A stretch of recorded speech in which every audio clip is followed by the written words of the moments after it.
Here we have a piecewise function. We want the piecewise function to be continuous at every value of x. We have to determine the values of a and b that will make that happen. So the first thing I want you to notice is that the function is certainly continuous to the left of -1,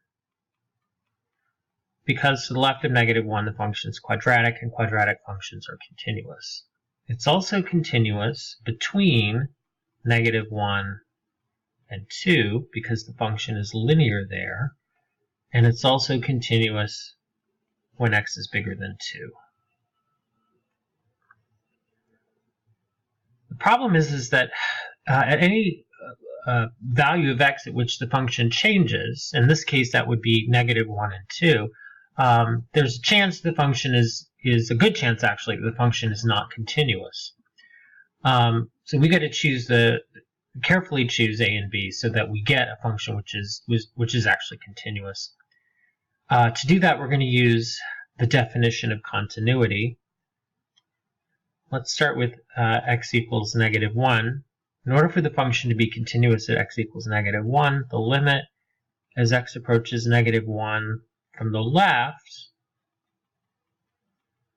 of this function has to equal the limit as x approaches -1 from the right. Well, since we're approaching -1 from the left, it means that x is smaller than -1, but close to -1.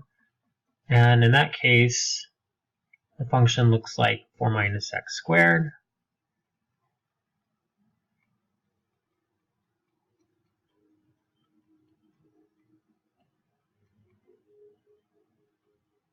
When we approach -1 from the right, x is bigger than -1, but close to -1.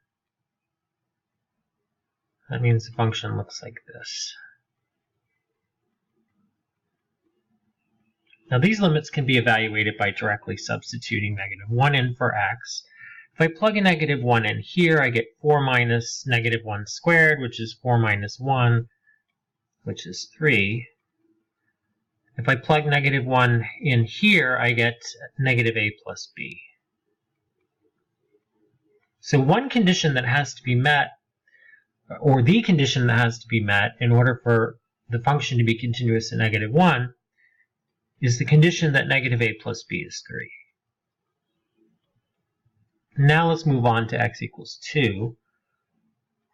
We need the limit as x approaches 2 from the left of f of x to equal the limit as x approaches 2 from the right of f of x.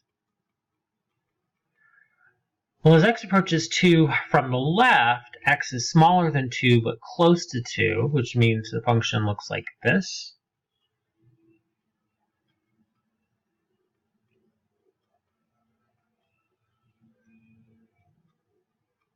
And as x approaches 2 from the right, that means x is bigger than 2 but close to 2, which means the function is constant 1. And once again, we can evaluate these limits by directly substituting in 2 for x. Here we get, on the left side, we get 2a plus b. And of course, the limit of a constant is just the constant. So in order for continuity at 2 to happen, 2a plus b must equal 1. Now, what this gives us is a system of equations, and I'm going to solve that system using substitution. I'm going to take the second equation, and I'm going to solve for b in terms of a.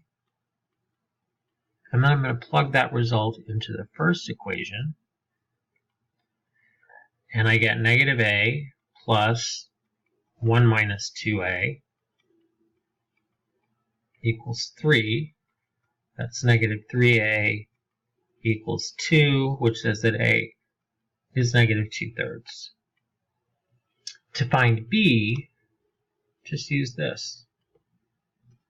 b is 1 minus 2 times -2/3,